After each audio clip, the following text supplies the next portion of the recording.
రే రాక్షసులారా, ఇంకా ఎంతకాలం రా కబ్జాలు, కూనీలు, కుట్రలు, కుతంత్రాలు చేయాలని చూస్తారా?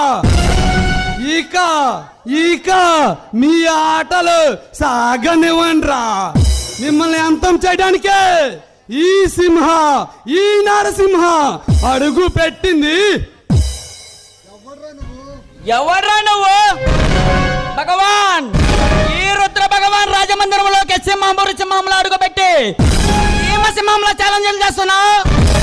నా గురించి తెలిసే ఈ సదరంగంలోకి కాలు అడుగు పెట్టావా? నా చేతిలో చచ్చిపోవాలని కోరికగా ఉందా నీకు? రే రుద్ర భగవాన్, అధికారం పీఠ కోసం ఆశపడి ప్రజాస్వామ్యాన్ని కూనీ చేసి